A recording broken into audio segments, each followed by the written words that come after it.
Finance ಹಣಕಾಸಿನ ಬಡ್ಡಿ ಸಂಸ್ಥೆಗಳು ಇವತ್ತು ಅವರು ನಡೆದುಕೊಳ್ತಕ್ಕಂಥ ರೀತಿಯನ್ನು ನೋಡಿದ್ರೆ ನಾವು ಪುರಾಣದಲ್ಲಿ ಯಮಧರ್ಮ ಅಂತ ಕೇಳಿದೀವಿ. ಯಮಧರ್ಮ ಅಂದ್ರೆ ಬಹಳ ಯಮನ ಮೇಲೆ ಒಂದು ವಿಚಾರವನ್ನು ಮಾತನಾಡುವಾಗ ಯಮಧರ್ಮ ಅಂದ್ರೆ ಕಂಪ್ಲೀಟ್ ಅವರು ಸಾವಿನ ಅಂಚಿನಲ್ಲಿದ್ದಾರೆ ಅಂತ ಅರ್ಥ. ಈಗ ನಮ್ಮಲ್ಲಿ ಮೈಕ್ರೋ ಸಂಸ್ಥೆಗಳು ಭಾರಿ, ಈ ಸಂಸ್ಥೆಗಳಲ್ಲಿ ಕರ್ನಾಟಕ ರಾಜ್ಯದ ಕಪ್ಪು ಹಣ ಎಲ್ಲ ಅಲ್ಲಿದೆ. ಕರ್ನಾಟಕ ರಾಜ್ಯದ ರಾಜಕಾರಣಿಗಳದು ಬೇರೆ ಬೇರೆ ಎಲ್ಲರ ಕಪ್ಪು ಹಣ ಅಲ್ಲಿದೆ. ಅವ್ರ ಮೂಲಕ ಇವರು ಬಡ್ಡಿ ವಸೂಲಿ ನಡೀತಾ ಇದೆ. ಬಡ್ಡಿ ವಸೂಲಿ ಅಂದ್ರೇನು? 20%, 25%. ಇದು ಸಾಮಾನ್ಯ ಏನಲ್ಲ. ಇದರಲ್ಲಿ ನಾವು ಯಾರು ಯೋಚನೆ ಮಾಡಿದಾಗ ಎಂದೂ ಆಗಿರಲಿ ಇಷ್ಟೊಂದು ಜನ ಆತ್ಮಹತ್ಯೆ ಮಾಡಿಕೊಂಡ್ರು. ಇಷ್ಟೊಂದು ಜನ ಆತ್ಮಹತ್ಯೆ ಮಾಡಿಕೊಂಡ್ರು.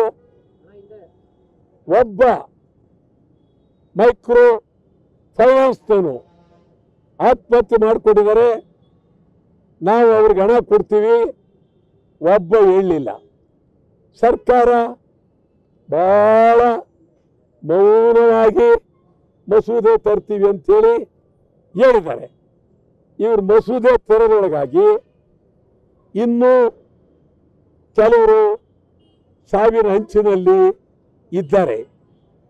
ನಿಮಗೆ ಹೇಳೋದಾದರೆ ಅನೇಕ ಈ ಮೈಕ್ರೋ ಫೈನಾನ್ಸ್ನವರು ತೀರಾ ದರೋಡೆ ಮಾಡ್ತಾ ಇದ್ದಾರೆ. ಇದಕ್ಕೆ ಈ ದರೋಡೆ ಮಾಡ್ತಕ್ಕಂಥದ್ದು ಕರ್ನಾಟಕದ ಪೊಲೀಸ್ನವ್ರಿಗೂ ಗೊತ್ತು, ರಾಜಕಾರಣಿಗಳಿಗೂ ಗೊತ್ತು, ಅಧಿಕಾರ ನಡೆಸೋರಿಗೂ ಗೊತ್ತು. ವಸೂಲಿ ಯಾರಿಂದ? ರೌಡಿಗಳಿಂದ. ರೌಡಿಗಳನ್ನ ಇವರು ಬಹಳ ಗೌರವಸ್ಥರು ಅಂತೇಳಿ ಕಾಣ್ತಾ ಇದ್ದಾರೆ. ಜೈಲಿನಿಂದ ಬಂದಿರೋ ರೌಡಿಗಳು, ಹೊರಗಡೆ ಓಡಾಡ್ತಾ ರೌಡಿಗಳು, ಇವ್ರನ್ನೆಲ್ಲ ಮನೆಗಳಿಗೆ ಕಳಿಸೋದು, ಬೀಗ ಹಾಕೋದು, ಹೊರಗಡೆ ಕಳಿಸೋದು, ಏನು ದಬ್ಬಾಳಿಕೆ ದಬ್ಬಾಳಿಕೆ ದಬ್ಬಾಳಿಕೆ.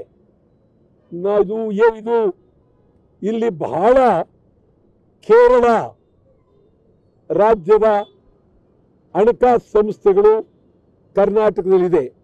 ಮಂಜುನಾಥ ಹೆಸರಿನಲ್ಲಿ ಹಣಕಾಸು ಸಂಸ್ಥೆಗಳು ಇದೆ. ಇದೆಲ್ಲ ಸರ್ಕಾರಕ್ಕೆ ಗೊತ್ತಿಲ್ಲ ಅಂತೇನಲ್ಲ. ಸರ್ಕಾರ ಗೊತ್ತಿದ್ರು ಇಲ್ಲಿವರೆಗೆ ಕಾಯಬಾರ್ದಾಗಿತ್ತು. ಬಡ್ಡಿ ವ್ಯವಹಾರ ಶುರುವಾದದ್ದು ಮಾರ್ವಾಡಿಗಳಿಂದ.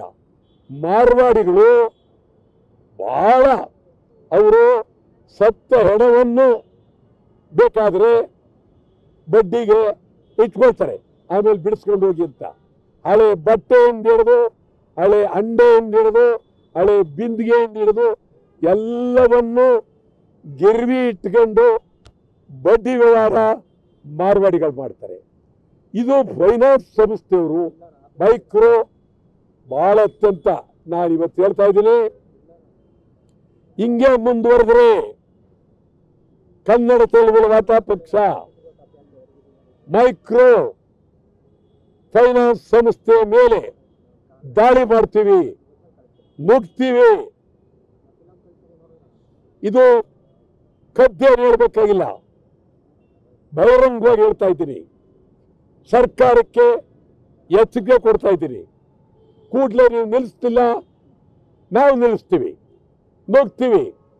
ಮುಂದಿನ ದಿನಗಳಲ್ಲಿ ನಮ್ಮ ಎಲ್ಲ ಕನ್ನಡ ಪರ ಸಂಘಟನೆಗಳು ಬಡವರ ಪರವಾಗಿ ನಾವು ನಿಲ್ತೇವೆ, ಬಡವರ ಕಲ್ಯಾಣಕ್ಕೆ ನಾವು ನಿಲ್ತೇವೆ.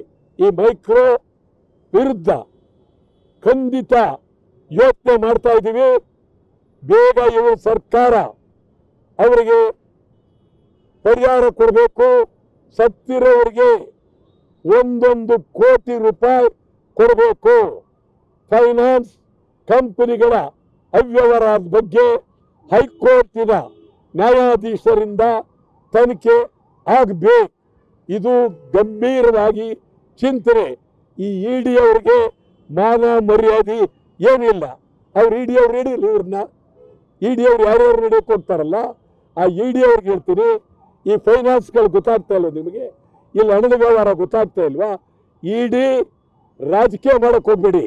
ಇಲ್ಲಿ ಫೈನಾನ್ಸ್ ಸಂಸ್ಥೆಗಳ ಮೇಲೆ ನಿಮ್ಗೆ ತಾಕತ್ತಿದ್ರೆ, ಮಾನ ಮರ್ಯಾದೆ ಇದ್ರೆ, ಗೌರವ ಇದ್ರೆ ಅವ್ರ ಮೇಲೆ ನುಗ್ಗಿ ಇಡೀ ಫೈನಾನ್ಸ್ ಯಾರ್ಯಾರು ನಡೆಸ್ತಾರೆ ಅವ್ರನ್ನೆಲ್ಲ ಬಂಧನ ಮಾಡಿ ಜೈಲಿಗೆ ಹಾಕಿ. ನಾವು ತೀರ್ಮಾನ ಮಾಡ್ತಾ ಇದ್ದೀವಿ, ಇದು ಹಿಂಗೆ ಮುಂದುವರೆದ್ರೆ ಇಡೀ ರಾಜ್ಯಾದ್ಯಂತ ಕರ್ನಾಟಕ ಬಂದ್ಗೂ ಕರೆ ಕೊಡ್ತೀವಿ. ಬಡವರ ಪರವಾಗಿ, ಜನಸಾಮಾನ್ಯರ ಪರವಾಗಿ, ಆತ್ಮಹತ್ಯೆ ಮಾಡಿಕೊಂಡಿರ್ತಕ್ಕಂಥದ್ದಕ್ಕೆ ವಿರುದ್ಧವಾಗಿ, ಫೈನಾನ್ಸ್ ದುರಾಂಕಾರದ ಬಗ್ಗೆ, ಫೈನಾನ್ಸ್ ದುರಾಡಳಿತದ ಬಗ್ಗೆ, ಫೈನಾನ್ಸ್ ಅತ್ಯಂತ ಕೆಟ್ಟ ರೀತಿ ನಡ್ಕೊಳ್ತಕ್ಕಂಥದ್ದು. ಎಚ್ಚರಿಕೆ, ಎಚ್ಚರಿಕೆ, ಎಚ್ಚರಿಕೆ. ಫೈನಾನ್ಸ್ಗಳು ನುಗ್ತೀವಿ, ಫೈನಾನ್ಸ್ಗಳು ನುಗ್ತೀವಿ, ಎಚ್ಚರ. ಸರ್, ಈಗ ಕೇಂದ್ರ ಬಜೆಟ್ ನ್ಯೂಸ್ ಫಸ್ಟ್ ನಿರ್ಭೀತಿಯಿಂದ ನಿಮ್ಮ ಪರವಾಗಿ.